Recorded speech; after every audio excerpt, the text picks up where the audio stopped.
Welcome back to Bazooka Kickboxing and MMA. In today's episode, we're talking about shin placement, how to use your shin to create more damage, as well as where to land on your opponent to make the most damage.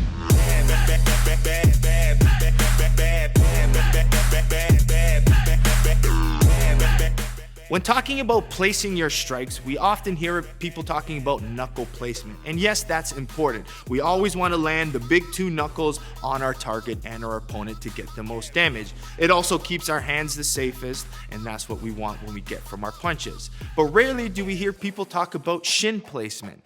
And because we're a kickboxing and mixed martial arts channel, using our shins to create the most damage is important. And in order to talk about shin placement, we need to talk about two aspects. One, how do I use my shin to create the most damage, as well as where do I land on my opponent to get the most damage? And especially, we can talk about it a lot with low kicks. A lot of times in fights, we see someone have to really throw 50 kicks to get some sort of visible damage on their opponent.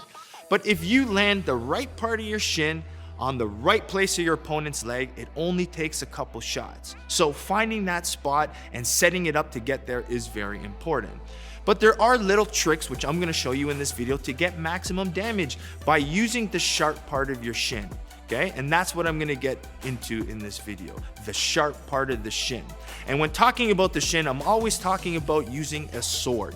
And you can see there's a flat side of a sword as well as a sharp part.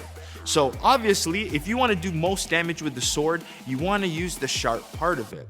And that's how we have to use our shin, to be able to angle it so the blade attacks the target. All right, so that's the basics of this video. So now that we know that there's the flat part of our shin and our sharp part, how do we land it with that? So when throwing our kicks, whether they're low kicks or body kicks, you have to kind of use your heel to angle where you want to land with the shin.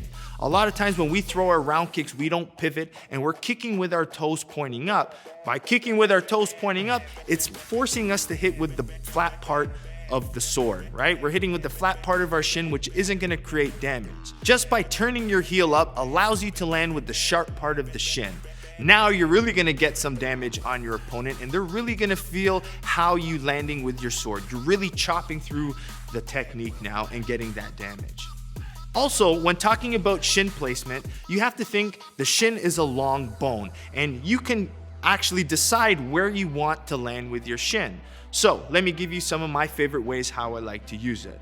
Now, for those who have been following my channel, know I always talk about setup and finish low kicks. And a setup and a finish low kick is all determined by how I'm going to use my shin. When I'm assessing out a fight and using my low kick, trying to see if my opponent's going to block or not, I'm not going to throw with maximum power, and I'm not going to put my shin in a position where I'm going to hurt it. So my assessment low kicks or my setup low kicks, I like to use more of my instep or my lower shin. This way I can feel, control the power, and it's a longer weapon. I can stay further away from counter punches. Now when it's time to finish the leg, you're going to notice that I like to close my distance. And why I close distance? I like to use my punches. Now I get to land with the higher part of my shin.